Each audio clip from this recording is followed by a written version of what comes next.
Hello everyone. तो जैसा कि लास्ट पार्ट में हमने देखा था कि सेलिब्रिटी बाय अपना एक नया लॉयर हायर कर लेती है। उस लॉयर का नाम था मिंग, और ये मिंग किसी न किसी तरह से याओ का रिलेटिव भी बनता था। एक्चुअली वो उसका एक्स जीजू था, यानी कि चेंग शी का एक्स हस्बैंड, जो कि इस टाइम पर बाय के केस को हैंडल कर रहा था।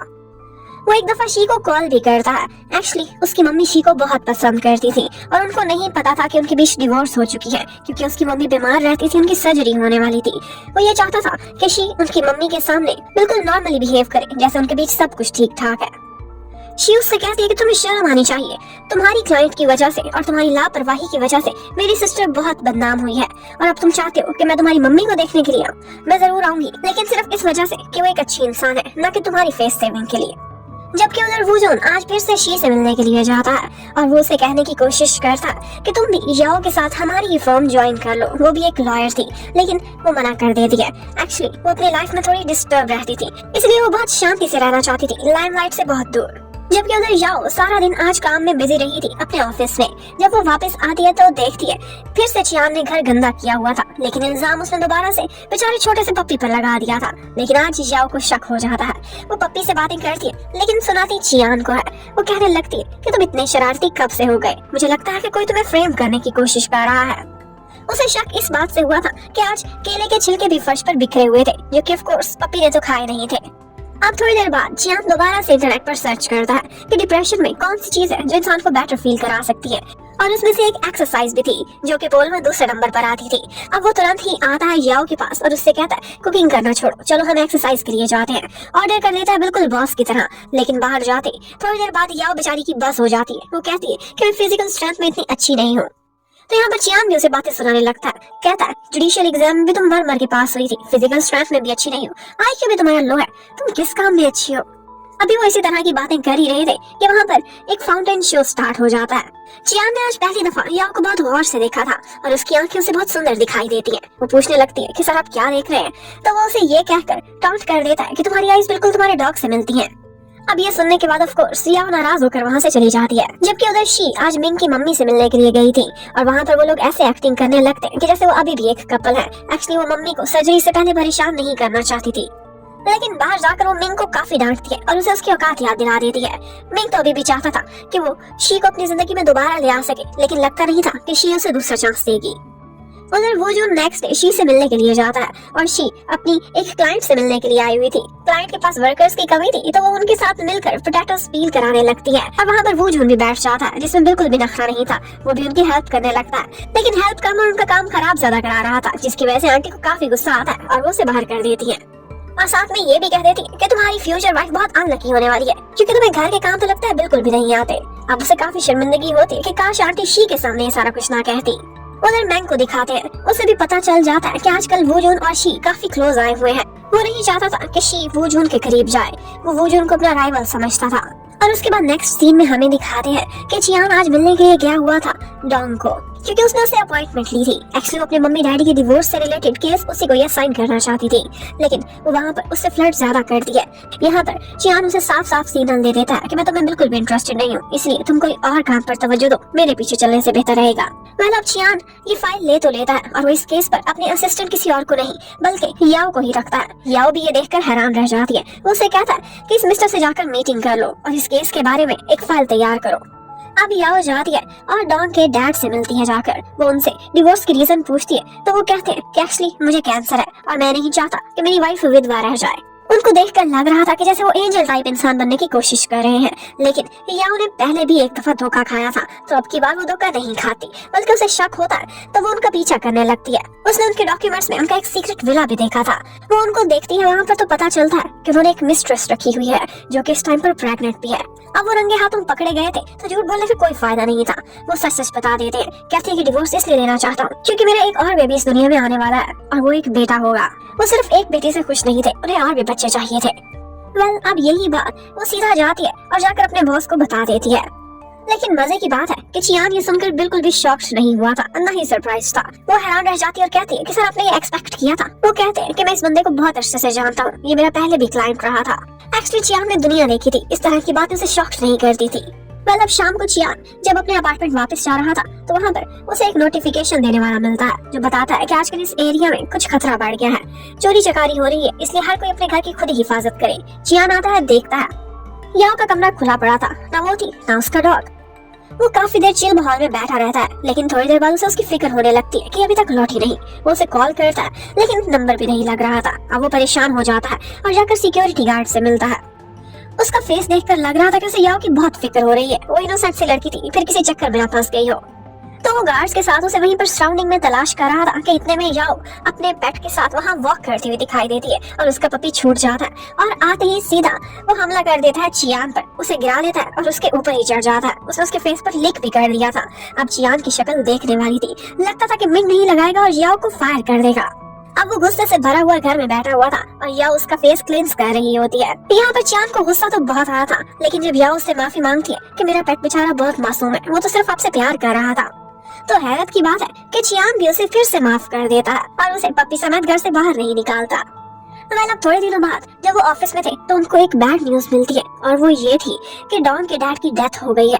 मतलब कि याओ जो समझ रही थी कि वो झूठ बोल रहे हैं, शायद वो वाकई में बीमार थे, उन्होंने सच बोला था। वो उनका केस हैंडल कर रहे थे, तो इसी हैसियत से वो उनके फ्यूनरल पर भी जाते हैं। यहाँ पर डॉन की मम्मी चियान को एक दफा साइड पर लेकर जाती है और उनसे कहने लगती है कि मैं चाहती हूँ कि आप दोनों जो इस केस को हैंडल कर रहे थे, प्लीज इस बात को सीक्रेट रखना, क्योंकि मैं नहीं चाहती कि इसके डैड का इमेज खराब हो।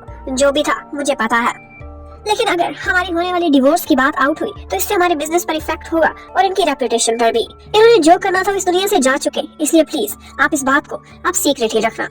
अब वापसी पर जाते हुए चियान याओ को बताता है कि एक्चुअली डॉन की मम्मी बहुत स्मार्ट है, उन्हें सब पता था कि उनका एक स्टेप सन इस दुनिया में आने वाला है, लेकिन अभी तक वो उनका लीगल बेटा कंसीडर नहीं हुआ, इसलिए वो चाहती थी कि जल्दी से जल्दी ये बात खत्म हो जाए और ना ही डिवोर्स की बात आउट हो, ताकि कल को वो बच्चा उनकी इनहेरिटेंस में हिस्सा न मांग सके।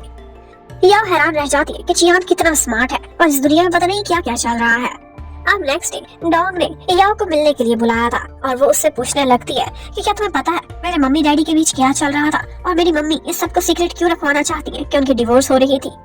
लेकिन याओ ने अपने पिछले केस से काफी सबक सीख लिया था। वो अब की दफा उसे बिल्कुल प्रोफेशनली जवाब देती है और उसे कोई हिंट नहीं लेने देती। जब वो डॉग से मिलने के लिए गई हुई थी तो उस टाइम पर उसका पपी घर पर था और चियान भी। पपी बाहर सोफे पर खेल रहा होता है। चियान को उससे बहुत इरिटेशन होती है, लेकिन थोड़ी देर बाद जब वो उसकी आईज को गौर से देखता है तो उसे लगता है कि जैसे वो याओ की आईज में देख रहा है। और फिर जब तक याओ वापस आई थी तो उसका पपी बेचारा ब्लाइंड फोल्ड लगाए आराम से बैठा हुआ था और उस पर यह जुल्म इसलिए हुआ था क्योंकि उसने उसके बॉस को डिस्ट्रैक्ट करने की कोशिश की थी। अब यहाँ पर याओ उससे पूछती है कि सर आप रात के खाने में क्या खाना पसंद करेंगे, लेकिन चियान का आज कुछ और ही मूड था। वो कहता है कि शाम को हम खाना खाने कहीं बाहर जाएंगे और ट्रीट तुम्हारी तरफ से होगी। शायद उसके डॉग के तंग करने की कंपनसेशन में अब वो उसे अपने फेवरेट रेस्टोरेंट लेकर जाता है, लेकिन बेचारी याओ जब वहाँ पर प्राइसेस चेक करती है तो उसकी तो बैंड ही बच जाती है। वो सोचती है यहाँ का खाना अच्छा नहीं सर, कहीं और ऑर्डर करते हैं, लेकिन वो अपनी पसंद की डिशेज वहीं पर ऑर्डर करा देता है। अब वो दोनों इकट्ठे वहाँ पर बैठे हुए होते तो अब वो दोनों इकट्ठे बैठकर काफी सारी बातें भी करते हैं। गेम्स और म्यूजिक को लेकर वो अपने इंटरेस्ट्स भी एक दूसरे से शेयर करते हैं। याओ को जिस तरह का म्यूजिक पसंद था चियान बताता है कि उसे भी उसी तरह का पसंद है और वो बताता है कि मेरे विला पर इसके लिमिटेड एडिशन की काफी सारी कॉपीज भी पड़ी हैं जो कि मैं तुम्हें ला दूंगा। ये सुनते ही वो इतनी खुश होती है कि उससे कहती कि बॉस आप कभी-कभी बहुत क्यूट हो जाते हैं। और ये सुनते ही चियान शर्मा जाता है। याओ को चियान का मैसेज आता है, उसने उसे पैसे सेंड कर दिए थे जितना भी बिल था उस डिनर का। वो पूछती है कि आपने तो मेरे से ट्रीट लेनी थी, लेकिन वो कहने लगता है कि नहीं मुझे गर्ल्स से ट्रीट लेना पसंद नहीं है, क्योंकि इस तरह से मैं उनको ओ करने लगता हूँ और वो मेरे करीब आने की कोशिश करती रहती है। याओ को ये जवाब सुनकर काफी हैरत होती है। अब नेक्स्ट डे याओ शॉपिंग के लिए जाती है। उसने सोचा था कि कल इसने मुझे डिनर कराया है तो आज मैं इसके लिए आइसक्रीम ले जाती हूँ। वो जाती है और एक आइसक्रीम अनरैप करती है, उसको टेस्ट करके रख देती है और बाकी ग्रोसरीज फ्रिज में रख रही थी। बॉस को बताती है कि मैं आपके लिए आइसक्रीम लेकर आई हूँ। पहले तो ना करता है, फिर खामोशी से वही वाली आइसक्रीम उठाकर खाना स्टार्ट कर देता है। जैसे ही पीछे मुड़कर चियान देखती है तो वो हैरान रह जाती है, लेकिन खामोश हो जाती है, बताती नहीं है कि आइसक्रीम पहले उसने टेस्ट करी हुई थी। अब वो चुपचाप बाहर चली जाती है और बाहर जाकर बस यही सोच रही थी कि उसने मेरी टेस्ट की हुई आइसक्रीम खाई, मतलब हमने इनडायरेक्ट एक किस की। लेकिन बाहर एक और डॉग आता है। अब उस डॉग का ऑनर यहाँ पर खड़ा याओ को बुली कर रहा था कि इतने में चियान ऊपर से आ जाता है। वो चाहता था कि अपने डॉग की वजह से मुझे कंपनसेट करें, तो चियान कहता है मैं कर दूंगा और वो तुरंत ही उसके अकाउंट में कुछ पैसे ट्रांसफर कर देता है। लेकिन ये सारा कुछ इसने इसलिए किया था ताकि उसका अकाउंट आता पता उसे पता चल जाए। ताकि वो कल को उसको सू कर सके ब्लैकमेलिंग के लिए। जब वो याओ को कह रहा था कि मुझे मेडिकल के पैसे चाहिए, तो यहाँ पर चियान ने चोरी चोरी उसकी वीडियो बना ली थी और वो कहता है कि अब तुम्हें 3 साल की इम्प्रिजनमेंट भी हो सकती है। ये सुनते ही वो वहाँ से भाग नहीं करता है और जाते जाते चियान को पैसे भी वापस ट्रांसफर कर देता है जो कि उसने थोड़ी देर पहले उसे सेंड करे थे। अब यहाँ पर याओ उसको थैंक्स करती है कि बॉस आपने फिर से मेरी इतनी हेल्प करी, लेकिन वो उससे पूछती है कि आप नीचे कैसे आए। तो वो कहता है मैं तो तुम्हें याद कराने आया था कि तुम ट्रैश निकालना भूल गई हो। लेकिन याओ को शक हो जाता है कि ये मेरे पीछे पीछे नीचे आया है।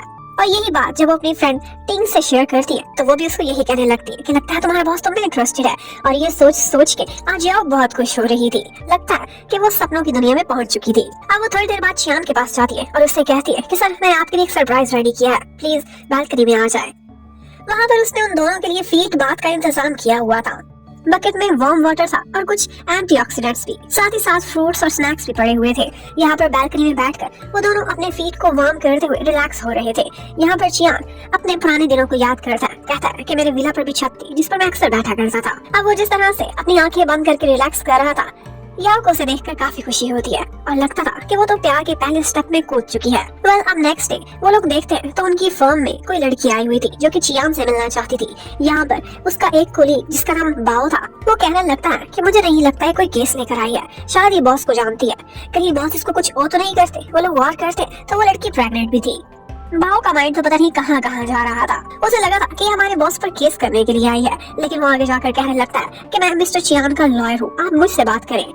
और इतने में चियान भी ऊपर से आ जाता है और उसको वहाँ से डांट कर हटाता है और उस लेडी को अपने साथ ले जाता है। एक्चुअली वो अपना एक केस उससे लड़वाना चाहती थी। अब जब वो लोग मीटिंग रूम में जाते हैं तो याओ को पता चलता है कि वो लड़की चिन है। चिन वही लड़की थी जो कि डॉग के डैड की मिस्ट्रेस थी और इसके साथ साथ याओ से पसंद नहीं करती थी, क्योंकि यही वो लड़की कॉज थी जिसकी वजह से चांगशी और उसके हस्बैंड के बीच में भी अलग हुई थी।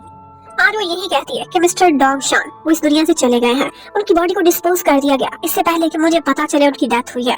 अब मेरा बेटा जो कि अब इस दुनिया में आया ही नहीं है, उसे मैं कहां से अपने बाप का हक दिलाऊं। ये सब सुनकर याओ को बुरा भी लगता है, क्योंकि उसकी फीलिंग ये थी कि डॉग की मम्मी मिसेस शान वो ही असल हकदार है जो भी प्रॉपर्टी मिस्टर शान छोड़ कर गए हैं। उन्होंने उनके साथ सारी जिंदगी बिताई, बिजनेस में हिस्सा लिया, लेकिन ये एक मिस्ट्रेस कुछ महीनों में ही अपना हक जमाना चाहती थी और 200 मिलियन उनकी प्रॉपर्टी से लेकर जाना चाहती थी। अब इस बात की वजह से चियान को काफी गुस्सा आ जाता है। जब वो अपने ऑफिस में पहुंचता है तो वहाँ जाकर याओ को बहुत डांटता है और कहता है कि मैंने कितनी दफा तुम्हें समझाया, इमोशंस को अपने केस के अंदर मत लेकर आया करो। वो बच्चा जब इस दुनिया में आया ही नहीं है, उसका हक बनता है अपने डैड की प्रॉपर्टी पर, और हमने सिर्फ लीगल इश्यूज को देखना है, लॉ में इसके लिए हिस्सा है। अब इसकी माँ तुम्हें चाहे अच्छी लगे या फिर बुरी, लेकिन याओ कहती है कि ये लेडी मुझे बिल्कुल भी पसंद नहीं, इसलिए मैं इस केस को फॉलो नहीं करने वाली। अब ये बात सुनते ही चियान को बहुत गुस्सा आ जाता है। वो कहता है कि तुम कितनी अनप्रोफेशनल हो, अगर मुझे पता होता कि तुम्हारी ये रियलिटी है तो मैं वुजन को कभी भी इजाजत न देता कि तुम्हें बैक डोर से लेकर आए। अब ये बात उसके मुंह से स्लिप हो गई थी। ये सुनते ही याओ हैरान रह जाती है और उसे समझ आ जाती कि मेरी सिस्टर चांगशी उसी के ही लिंक्स की वजह से मुझे यहाँ पर बैक डोर से रखा गया है। अब वो एकदम दुखी हो गई थी, उसकी आंखों में आंसू थे। उसके कोलीग्स उसके पास आते हैं और कहते हैं कोई बात नहीं, हम सारे मिस्टर चियान की डांट की वजह से रो चुके हैं, अब तुम भी हमारे ग्रुप में शामिल हो। अब इतने में चियान अपने ऑफिस से चिल्लाता हुआ बाहर निकलता है और पूछता है कि ये फाइल्स किसने अरेंज की थी। अब ये तो याओ और यू ने इकट्ठे अरेंज की थी, लेकिन याओ पहले ही डांट खा चुकी थी, तो यू इस दफा अपनी कुर्बानी देता है और अंदर जाकर डांट सुनने लगता है। याओ अब जब छुट्टी के बाद अपने घर जाने लगती है तो उस वक्त उसका मन नहीं कर रहा था। वो वहीं से वापस मुड़ जाती है और एक होटल का कमरा ले लेती है। अब वो खामोशी से वहाँ जाती है, लेट जाती है और काफी रोती है। यहाँ पर याओ को उसके कोलीग्स भी कांटेक्ट करते हैं, लेकिन वो सारों को कहती है कि एक्चुअली मैं सबसे ज्यादा अपसेट इस वजह से हूँ कि सर ने मुझे कहा मैं बैकडोर से आई हूँ। लेकिन वो लोग कहने लगते हैं कि ऐसा कुछ भी नहीं है, हमने तुम्हारी कैपेबिलिटीज देखी है, तुम्हारी सीवी देखी है, तुम वाकई यहाँ आना डिजर्व करती हो। उधर चियान को भी लगता है कुछ शर्मिंदगी हो रही थी, उसने आज ओवर रिएक्ट किया था, बहुत गुस्सा किया था, बहुत चिल्लाया था याओ पर। वो बार बार जाकर देखता है, जब वो नहीं आई थी तो उसे मैसेज भी करता है, उसे कॉल भी करता है, लेकिन वो हर चीज को इग्नोर करती रहती है। अब नेक्स्ट मॉर्निंग इसी बात की वजह से चियान का और भी मूड खराब था। कल तो उसने यू को डांटा था, आज लगता है बाओ की बारी थी। वो जोन भी देख लेता है। अब वो अंदर जाता है और उसे समझाने की कोशिश करता है कि तुम अपने एम्प्लॉइज पर इतना प्रेशर क्यों डाल रहे हो। तो वो उसे कहने लगता है कि प्लीज याओ का पता करो, वो तो मेरी कॉल्स को इग्नोर कर रही है। मेरे मुंह से स्लिप हो गया था कि वो बैक डोर से आई है। ये सुनते ही वो जोन उससे भी ज्यादा परेशान हो जाता है और कहता है मैं तुम्हें कहा था ना खुद को काबू में रखना, तुमने कितना बड़ा कांड कर दिया, तुम्हें अंदाजा भी नहीं है। ना सिर्फ याओ तुमसे नाराज हुई है बल्कि शी भी मुझसे नाराज हो जाएगी। अब वो याओ को कॉल करता है, लेकिन उसने उसका भी नंबर ब्लॉक कर दिया था। तो अब वो उसकी सिस्टर शी को कॉल करता है और उससे कहता है कि ये सारा कुछ चियान के मुंह से गलती से निकला, प्लीज अपनी सिस्टर को जाकर किसी तरह मनाओ, उसकी हिम्मत बताओ, मैं सॉरी करता हूँ।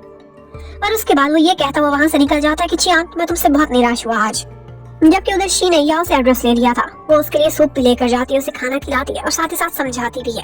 कहती है कि बेशक वो जून ने तुम्हें इसलिए रखा है कि मैं तुम्हारी सिस्टर हूँ, लेकिन फिर भी तुमने एग्जाम भी पास किया था वहाँ का और इंटरव्यू भी। तुम किसी बैकडोर से नहीं आई हो, तुम खुद भी वहाँ पर जाना डिजर्व करती थी और इस तरह से तुम मुंह छुपा कर आ जाओगी, इस तरह से मुझे भी शर्मिंदगी होगी। तुम जितने दिन वहाँ पर हो उन्होंने तुम्हें फायर नहीं किया, तुम अपनी परफॉर्मेंस से उनको जवाब दो कि तुम कहाँ पर होना डिजर्व करती हो। अब उसकी बातों से याओ को भी हिम्मत आ जाती है और वो कहती है कि हाँ ठीक कहा, और साथ ही साथ उसे चिंग वाली बात भी बताती है। शी का कहना था कि मैं समझ सकती हूँ, लेकिन मैं अब उस लड़की से नफरत नहीं करती। उसने मुझे और मिंग को अलग किया था, लेकिन शायद मैं और मिंग एक दूसरे के लिए बने ही नहीं थे। इसलिए तुम्हारे बॉस चियान ने बिल्कुल ठीक कहा था, पर्सनल इश्यूज को बिल्कुल अंदर ना लाओ। तो अब याओ भी फैसला कर लेती है कि वो हिम्मत करेगी, उस ऑफिस में दोबारा जाएगी और सबको दिखाएगी कि वो बैकडोर से नहीं आई, बल्कि वो उन सब जैसी है जैसे बाकी कोलीग्स हैं। इतने में शी को वो जून की कॉल आ रही थी, लेकिन वो इग्नोर कर देती है और वो जून सारा गुस्सा निकालता है चियान पर और कहता है, देखा शी मेरी कॉल्स उठाना बंद कर चुकी है, तुम्हें क्या मिला? तुम थोड़ी देर अपनी जुबान पर काबू नहीं रख सकते थे? और बस चियान बेचारा खामोशी से ये सारा कुछ सुनता रहता है और कहता है कि मैं रिस्पॉन्सिबिलिटी लेने के लिए तैयार हूँ। तो वो जून कहता है ठीक है। फिर उसका हाथ पकड़कर उसे खुद के साथ लेकर जा रहा था कि चलो याओ से माफी मांगो, लेकिन उसी टाइम पर वो लोग देखते हैं कि याओ ऑफिस में आ चुकी थी। वो जून उसके पास भागता हुआ जाता है और उससे कहता है कि आई थिंक तुम अब अपसेट नहीं होगी, शी ने तुम्हें समझा दिया ना? तो वो कहती है हाँ जी, और मैं अब से प्रोफेशनल बन के दिखाऊंगी, मेरी भी कहीं ना कहीं बहुत गलतियां थी। अब वो जून तो शी से मिलने के लिए चला जाता है, जबकि वो सामने खड़े चियान से माफी मांगती है और कहती है कि मैं आगे से प्रोफेशनल रहूंगी और आपको प्रूफ भी करके दिखाऊंगी कि मैं यहाँ पर रहना डिजर्व करती हूँ। वेल, अब ये देखकर चियान को काफी तसल्ली हो गई थी। अब उसके बाद वो लोग मीटिंग में बैठे हुए थे और वो रास्ता तलाश करने की कोशिश कर रहे थे कि किस तरह से वो साबित करें कि चिंग के पेट में जो बच्चा है वो मिस्टर डोंगशान का ही है। लेकिन डोंगशान की बॉडी या उसी कोई कबर नहीं बनी थी, उसे डिस्पोज ऑफ कर दिया गया था। उनके पास साबित करने का और कोई रास्ता नहीं था।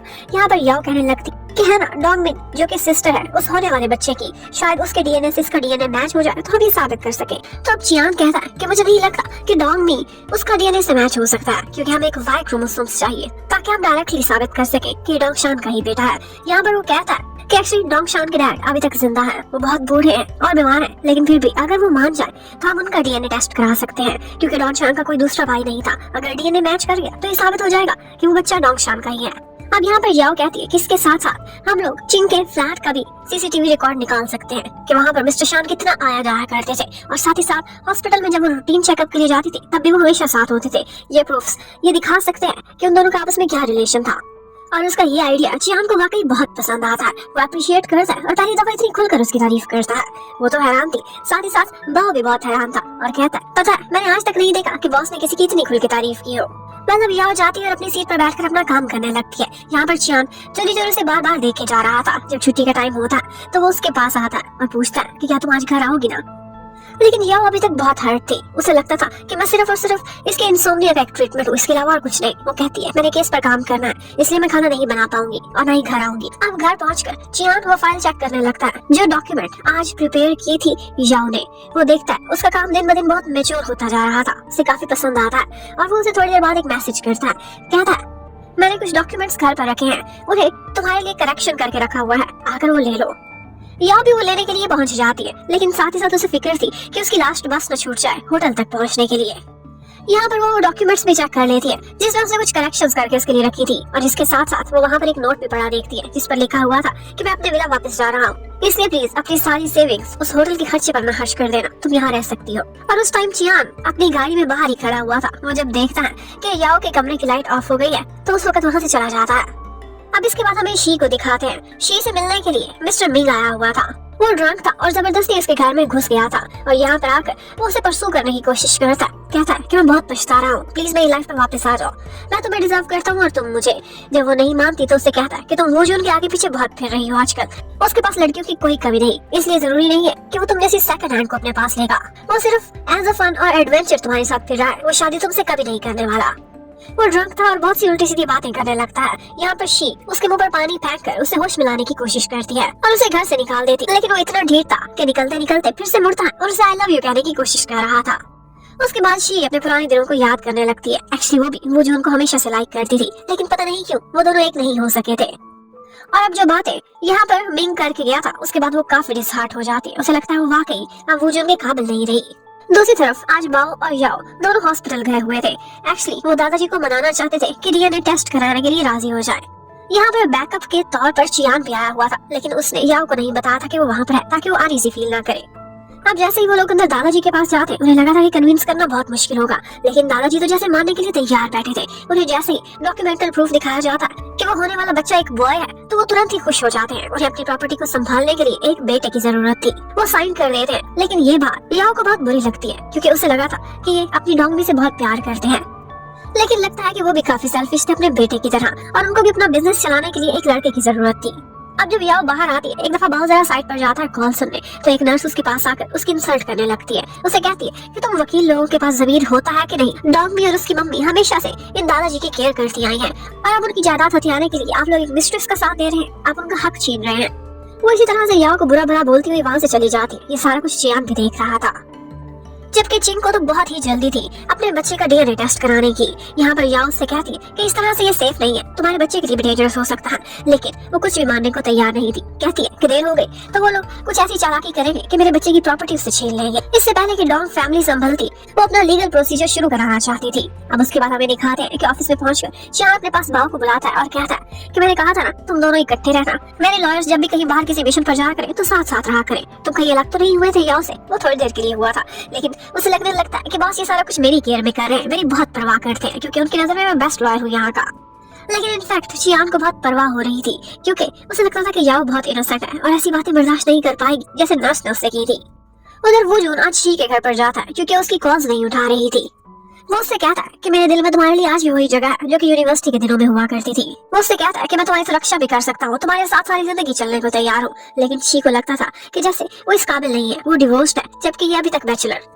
वो जन बहुत रिश्ता, उसके आगे पीछे लड़कियों की कोई कमी नहीं थी। शी उसे इनकार कर देती है और कहती है तुम में नहीं मुझ में कमी है, और प्लीज आप मुझसे कांटेक्ट करने की कोशिश मत करना। तो अब वो जून भी अपना गम भुलाने के लिए चियान के साथ मिलकर एक जगह पर जाता है जहाँ पर वो दोनों फीट बात ले रहे थे। ऑल्दो वहाँ पर सब कुछ बहुत लग्जरी था, लेकिन फिर भी चियान को लगता था कि इससे ज्यादा रिलैक्सिंग वो उस वक्त था जब वो याओ के साथ बैल्कनी में बैठा एक वार्म फीट बात ले रहा था। दूसरी तरफ याओ को दिखाते हैं जो हर टाइम पर हंसती खेलती रहती थी, आज वो भी काफी सैड नजर आ रही थी। लगता है कि उसे घर सुना सुना लगता था चियान के बिना। चियान को अब नींद तो आती नहीं होगी, तो आज भी वो फाउंटेन शो देखने के लिए उसी जगह पर खड़ा हो जाता है जहाँ पर उसकी और याओ की यादें जुड़ी हुई थी। पिछली दफा भी उसने शोज के साथ इकट्ठे देखा था। वेल फाइनली डीएनए का रिजल्ट आ जाता है और पता चलता है कि चिंग ने ये प्रूफ कर दिया है कि उसके पेट में जो बच्चा है वो मिस्टर डॉग शान का ही है। लेकिन यहाँ पर चिंग ने सबको सरप्राइज कर दिया था। उसको हॉस्पिटल से लेने के लिए उसका बॉयफ्रेंड आया हुआ था। अभी डॉग शान को मरे थोड़े दिन भी नहीं हुए थे कि उसने नया बॉयफ्रेंड भी तलाश कर लिया था, या फिर शायद वो डॉग शान से भी चीट कर रही थी, पहले एक बॉयफ्रेंड रखती थी। वो इस तरह की मतलबी और सेल्फिश होगी ये देखकर तो बाओ का भी खून खोलने लगता है, जो कि काफी प्रोफेशनल इंसान था।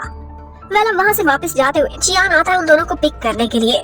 एक्चुअली उसे तो याओ की फिक्र हो रही थी, लेकिन बाओ बहुत खुश होने लगता है और कहता है मुझे पता है सर, आप इतनी दूर सिर्फ मेरे लिए आए हैं, क्योंकि आपको लगता है कि मैं आपकी कंपनी का क्राउन प्रिंस हूँ। आगे सारी जिम्मेदारी मेरे शोल्डर्स पर आ रही है, मुझे पता है आप मेरी कितनी केयर करते हैं। अब वो इतनी बक बक कर रहा था कि चियान को बुरा लगने लगता है। वो एक दफा उसे इशारा तो देता है उसकी विंडो का शीशा नीचे करके कि तुम्हें यहाँ से उठा के बाहर फेंक दूंगा, लेकिन फिर भी लगता है कि बाओ ने सबक नहीं सीखा था। वो दोबारा से बोलने लगता है तो उसके साथ ये अंजाम होता है। वो गाड़ी से बाहर निकाल दिया गया था। अब रास्ते में याओ और चियान दोनों अकेले जा रहे थे। यहाँ पर याओ उससे पूछती है कि इन दिनों सर क्या आप सोए हैं? तो वो आगे से तुरंत ही कह देता है कि हाँ मुझे बहुत अच्छी नींद आई इन दिनों, लेकिन लगता था कि वो झूठ बोल रहा है।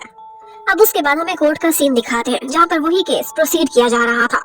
चियान बहुत अच्छे से उस केस को लड़ता है और जिस तरह से वो सारी दलीलें दे रहा था चिंग उससे बहुत इम्प्रेस हो जाती है। और फिर इवेंचुअली जज यही फैसला देता है कि चिंग के पास जो बच्चा है वो डॉग शान का ही है और वो उसकी प्रॉपर्टी पर पूरा पूरा अधिकार रखता है। डॉगमैन की प्रॉपर्टी अब आधी काट ली गई थी। अब वो केस चिंग जीत चुकी थी और उसके सामने बैठी हुई डॉग फैमिली बुरी तरह से हार गई थी। ये केस वो लोग विन कर चुके थे, लेकिन फिर भी याओ को बिल्कुल खुशी नहीं हो रही थी और चियान को देखकर भी लगता है कि शायद उससे भी कहीं ना कहीं गिल्ट फील होता था। वो खुश नहीं था। अब यहाँ पर चिंग जाते जाते चियान को रोकती है और कहती है एक दफा मेरे साथ डिनर करें, मैं आपका थैंक्स करना चाहती हूँ। लेकिन चियान उसे साफ इनकार कर देता है और कहता है सिर्फ मेरा बिल टाइम से चुका देना। जबकि कोर्ट के बाहर हमें दिखाते हैं कि दादाजी की और डॉगमिन की लड़ाई हो जाती है। डॉगमिन बहुत इमोशनल हो गई थी। वो दादा से कहने लगती है कि मैं आपसे कितना प्यार करती थी, मैंने क्या किसी चीज की कोई कमी छोड़ी थी जो आपको एक पोता चाहिए था। उसको यही प्रॉब्लम था कि दादा को डीएनए के लिए इजाजत देनी ही नहीं चाहिए थी। यहाँ पर दादा उसे डांटते हैं, इवन कि उसे अपनी स्टिक से मारने की कोशिश करते हैं, लेकिन याओ बीच में आ जाती है और खुद वो स्टिक खा लेती है। अब डॉगमिन का गुस्सा निकल रहा था याओ पर, जो उसे कहती है कि तुम कितनी सेल्फिश हो। लेकिन ऊपर से चियान आ जाता है और उनको कहता है कि आप सिर्फ और सिर्फ लॉयर्स हैं, हमारा काम प्रोफेशन को चलाना है, आप लोग हमसे दुश्मनी नहीं रख सकते।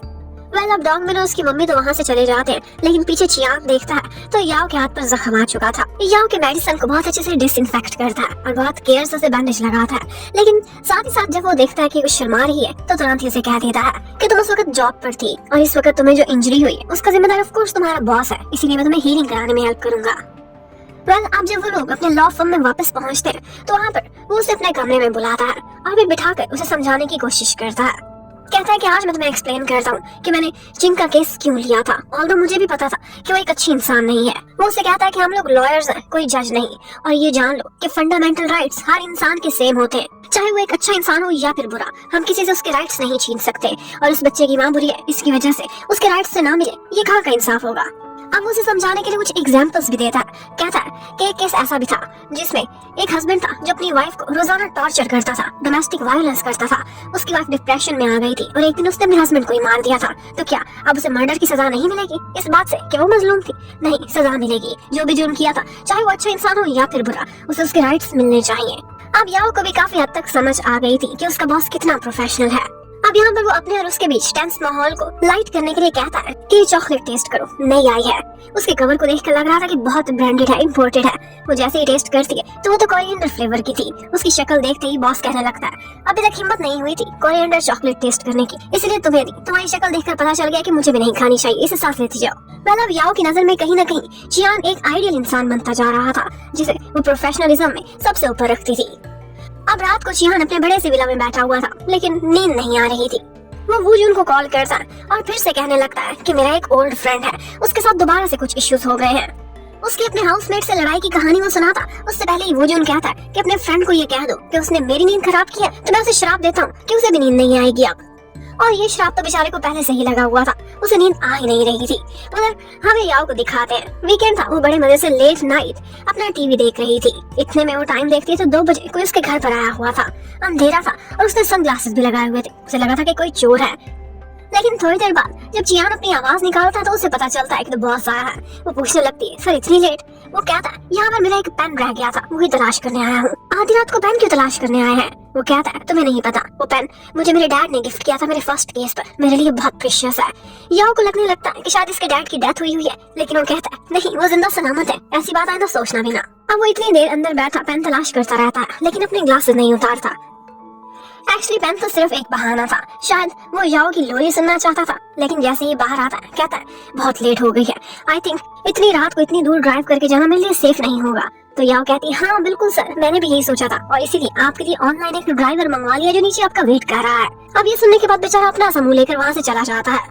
अब नेक्स्ट डे ऑफिस में भी हर कोई यही ऑब्जर्व कर रहा था कि उनके बॉस ने आज शेड्स लगाए हुए थे ऑफिस के अंदर भी, और वो ज्यादातर बातों का रिस्पॉन्स भी नहीं दे रहा था, जरा स्लो दिख रहा था। अब यहाँ पर वो लोग अपनी मीटिंग ओवर करते हैं और उसके बाद बाकी दोनों बॉयज चले गए थे।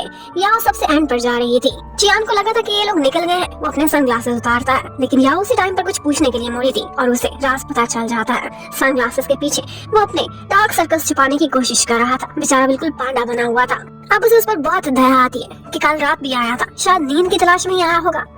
लेकिन इससे पहले कि वो उसे कोई ऑफर कराती कि वापस आप वहीं पर रहने आ जाए, ऊपर से दूसरा कोलीग आ जाता है और वो लोग इकट्ठे फिर पार्टी करने चले जाते हैं क्योंकि उन्होंने केस जीता था। अब यहाँ पर वो लोग जब पिज्जा खा रहे थे तो बाओ को एक कॉल आती है और उसे पता चलता है कि एक्चुअली चिंग की डिलीवरी हो गई है। वो लोग हैरान रह जाते कि अभी तो उसका 1 और महीना भी पड़ा था।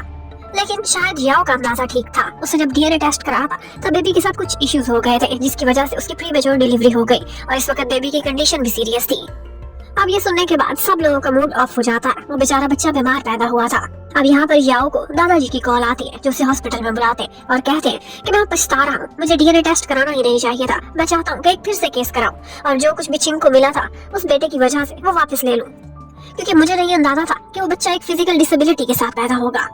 और तो उन्हें ये भी अफसोस था कि अब डॉग मिलोस की मम्मा भी उसे देखने के लिए नहीं आती। उन्हें लगता था कि प्रॉपर्टी ना मिलने की वजह से वो नाराज है। लेकिन याओ कहती है आप ठंडे दिमाग से सोचें, उनका और आपका रिश्ता क्या था, किस वजह से वो नाराज है, समझने की तो कोशिश करें। अब नेक्स्ट डे ऑफिस में एक नया केस आ जाता है और उस केस के लिए उन्होंने आउट ऑफ स्टेशन जाना था, एक दूसरे प्रोविंस में। यहाँ पर चियान ऑर्डर करता है कि वहाँ पर 2 बिजनेस क्लास की बुकिंग करा लो।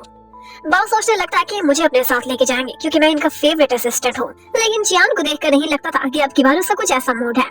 उधर याओ को अपनी मम्मी की कॉल आती है जो कहती है कि अगले हफ्ते हम तुमसे मिलने के लिए आएंगे, थोड़े दिन तुम्हारे घर पे रहेंगे। ये सुनते ही वो खुश हो जाती। अब इवनिंग में जब अपने घर में खड़ी हुई थी तो दोबारा से चियान उसके घर आता है। वो पूछती है तो वो कहता है तुम्हें इन्फॉर्म करना था कि कल के लिए अपनी पैकिंग कर लो, हम लोग दूसरे प्रोविंस जा रहे हैं केस पर काम करने के लिए। और वो उसे उस केस की डिटेल्स भी बता देता है ताकि वो उससे रिलेटेड डॉक्यूमेंट्स भी अपने साथ प्रिपेयर रखे। अब वो खाना बना रही थी तो उस टाइम पर चियान को भी अपने साथ खाने पर इनवाइट कर लेती है। वो भी मजे से बैठ जाता है। याओ ने आज दिन में एक हॉरर मूवी देख ली थी जिसकी वजह से वो रात को काफी डरती है और इत्तेफाक से आज ही रात पावर भी कट हो गई थी, जिसकी वजह से वो डरते डरते आ जाती है चियान के रूम में और उससे कहती है मुझे अपने पास जगह दे दो। पहले तो चियान अच्छे से अपने आप को कवर करता है क्योंकि उससे नाइट ड्रेस पहना हुआ था, लेकिन बाद में उसे उस पर दया आ ही जाती है। अब वो दोनों इकट्ठे बैठते हैं और यहाँ पर चियान उसे उसके पास्ट के बारे में भी कुछ बताता है। वो कहता है कि मेरे बारे में लोग अक्सर ये सोचते हैं मैंने स्ट्रगल नहीं किया, लेकिन मैंने बहुत स्ट्रगल किया, जीरो से स्टार्ट किया है। मेरी फैमिली तो ये चाहती थी कि मैं फैमिली बिजनेस संभालूं, लेकिन मैंने अपनी खुद की लॉ फर्म बनाई है। और फिर उसके बाद याओ भी उसे अपने पास्ट के बारे में बताती है। वो जिस पहली जगह जॉब करती थी वहाँ पर उसे ऐसा लगता था कि जैसे वो सिर्फ एक शो पीस है, उससे छोटे मोटे काम लिए जाते थे और असल का काम उसे कभी नहीं सिखाया गया था। और तो और उसका बॉस अक्सर अपने क्लाइंट्स के साथ ड्रिंक करने के लिए गर्ल्स को शो पीस बनाकर ले जाता था। ये बात चियान को बहुत बुरी लगती है और वो दिल ही दिल में ग्रूज रख लेता है। उसके पुराने बॉस का नाम भी उससे पूछ लेता है। पहले जब वो लोग सोने के लिए लेटते हैं तो यहाँ पर या उससे पूछती है कि बॉस आप मुझे कुछ टिप्स देंगे, मैं भी आपकी तरह सक्सेसफुल लॉयर बनना चाहती हूँ। और वो आगे से सिर्फ इतना ही कहता है ठीक है फिर 2 साल दिल लगा के मेहनत करना, ना तो शादी करना इतने अरसे में और ना ही किसी लव अफेयर में पड़ना। या कहती है ठीक है सर, अगर मुझे आप जैसा डैशिंग इंसान भी मिला ना तो फिर मैं उसे जरा लिफ्ट नहीं कराऊंगी, धूल की तरह से हवा में उड़ा दूंगी। अब यहाँ पर उसे समझ नहीं आ रही थी कि मेरी तारीफ करेगी या फिर मुझे रिजेक्ट। दिखाते हैं कि रात को तो लोग बहुत आराम से सो गए थे, लेकिन नेक्स्ट मॉर्निंग ये हाल होता है। बेचारा चियान एक कोने में दबका पड़ा था, जबकि याओ वो बिस्तर पर बिल्कुल महारानी की तरह से लेटी हुई थी और अभी वो एक करवट लेकर उसे किक दे मारती है, नीचे गिरा देती है। और जब वो उठती है तो चियान उस पर बहुत चिल्लाता है और कहता है कि पता है तुमने कल रात मेरे साथ क्या सलूक किया था। और फिर वो उसे बताता है कि किस तरह से तुम नीचे से उठकर रेंगती हुई मेरे बिस्तर पर आ गई थी, कभी मुझे इस कोने में फेंकती थी तो कभी दूसरे कोने में, मेरा ब्लैंकेट भी सारा छीन लिया और तो और मुझे इतनी सारी किक्स मारी, मुझे लगता है कि तुम इंसान ही नहीं हो। अब वो गुस्से में उसे कमरे से बाहर निकाल देता है, लेकिन लगता था कि बेचारी की कमर ही टूट गई है। अब फाइनली वो लोग दूसरे शहर चले जाते हैं और वहाँ पर उनका वेलकम करने के लिए उनका क्लाइंट खड़ा हुआ था जिसका नाम था मिस्टर टैंग, और उसकी फर्स्ट लुक्स ही बता रही थी कि वो एक ठरकी, बदतमीज और गिरा हुआ इंसान है। और वो यहाँ पर याओ को देखते ही चियान के कान में कहता है कि तुम अपनी फीमेल असिस्टेंट को इस स्टोर पर साथ लेकर आए हो, लगता है बहुत रंगीन मिजाज के हो। अब अपने ऑफिस में भी वो अपनी एक फीमेल कोलीग की लिपस्टिक की काफी तारीफें कर रहा था और इससे चियान को पता चल गया था कि किस टाइप का इंसान है। अब फाइनली वो लोग मीटिंग रूम में जाते हैं, उसकी भी टीम बैठी हुई थी और साथ साथ चियान और याओ भी। मिस्टर टैंग को देखकर ही लग रहा था कि वो कोई इतना सीरियस इंसान है। वो बार बार या तो सो जाता था या फिर इधर उधर ताड़ता रहता था। यहाँ पर इनको आधे से ज्यादा दिन गुजर गया था। याओ बेचारी को बहुत भूख लग रही थी। वो सोच रही थी कि मैं तो इतना बुरा फील कर रही हूँ, लेकिन बॉस वो इतनी कंसंट्रेशन से काम कर रहे हैं, काश मैं भी की तरह प्रोफेशनल हो सकती। वो उसका फेस बार बार देखे जा रही थी। और यहाँ पर चियान उसे कहता है कि बाहर जाओ और बाओ को कॉल करो, मैंने उसे कुछ डॉक्यूमेंट्स भेजी हैं, क्या उसने मेरा काम कर दिया कि नहीं, और मेरा बैग भी लेती जाओ। वो जैसे ही उसका बैग लेकर बाहर जाती है तो वो उसे मैसेज करता है बाओ को कॉल करने की कोई जरूरत नहीं, तुम्हारे पेट की गुड़गुड़ मुझे बहुत डिस्टर्ब कर रही थी, इसलिए मेरे बैग से चॉकलेट निकाल कर खा लो और कॉफी भी पीती आना। अब याओ सोचती है कि मेरे सर कितने केयरिंग है। अब उनकी मीटिंग दोबारा से स्टार्ट हो गई थी। यहाँ पर चियान और याओ उनसे सारी डिस्कशन कर रहे थे कि किस तरह से उनका केस उन्होंने आगे लेकर जाना है। यहाँ पर मिस्टर टैंग को बातों से ज्यादा याओ में इंटरेस्ट लग रहा था। एक दो दफा वो उसे छूने की भी कोशिश करते हैं। वो उनको कल रात डिनर पर भी इनवाइट कर लेता है। याओ जब गाड़ी में बैठ रही थी तो मिस्टर टैंग ने उसे छुआ भी था, जो कि याओ को काफी बुरा लगा था। अब वापसी के रास्ते में दिखाते हैं कि चियान को स्टमक एक स्टार्ट हो जाती है। याओ उससे कहने लगती है कि सर ठीक है काम बहुत इंपॉर्टेंट है, लेकिन आपको अपनी हेल्थ की भी केयर करनी चाहिए, आप सारा दिन भूखे रहे हैं। अब याओ होटल रूम में बैठकर कुछ डॉक्यूमेंट्स पर काम कर रही थी। वो चियान को मैसेज करती है एक फाइल के बारे में पूछने के लिए, लेकिन रिप्लाई नहीं आता।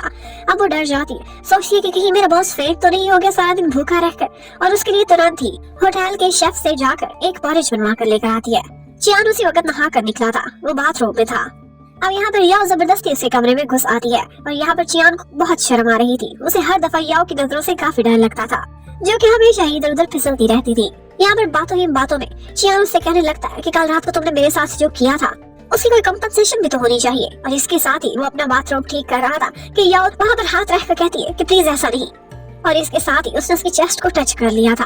अब चियान उससे कहने लगता है कि तुम्हारा कैसा माइंड है, तुम कैसी कैसी बातें सोचती हो, प्लीज यहाँ से चली जाओ। अब याओ उससे सॉरी करने लगती है और फिर कहती है कि सर आप ये पॉरेज पी लें, अगर आप ये पी लेंगे तो इसके बदले मैं आपको 1 महीने की क्लीनिंग सर्विसेज दूंगी। अब चियान वो पॉरेज टेस्ट करता है लेकिन उसे बिल्कुल भी अच्छा नहीं लगता। वो कहता है कि तुम्हारे हाथ वाला ज्यादा बेटर था। अब यहाँ पर याओ खुद अपने हाथ से उसके लिए पॉरेज कुक करने लगती है और चियान बहुत प्यार से उसे ऐसे करते हुए देख रहा था। और थोड़ी देर बाद वो उसे देखते देखते ही सो जाता है और याओ जब देखती है कि वो तो यहाँ पर थक कर सो गया है तो आती है, उसे कवर करती है और बस वहाँ से जाने ही वाली थी कि इतने में चियान उठ जाता है और उसे थैंक्स बोलता है। और याओ मुड़कर देखती है, हैरान रह जाती है, उसे अपने कानों पर यकीन नहीं आ रहा था क्योंकि शायद बॉस ने पहली दफा उसे थैंक्स बोला था। अब थोड़ी देर बाद वो जैसे ही अपने साथ वाले कमरे में पहुंचती है तो उसे मैसेज आता है चियान का, जो उसे कहता है ठीक है फिर 1 महीने की क्लीनिंग सर्विसेज, तुम रेडी हो ना, पॉरेज मैंने पी लिया है।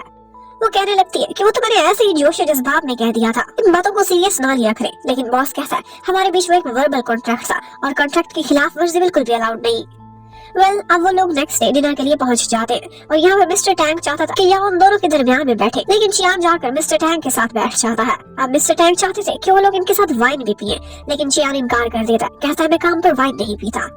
तो अब वो याओ को कहने लगते हैं। याओ सोचती है कितना बड़ा कस्टमर है, चलो कहीं बुरा ना मान जाए, लेकिन चियान उसका हाथ पकड़ता है, उसे रोक देता है, कहता है कि मैं अपने सबऑर्डिनेट्स को भी ड्रिंक करने के लिए अलाउ नहीं करता।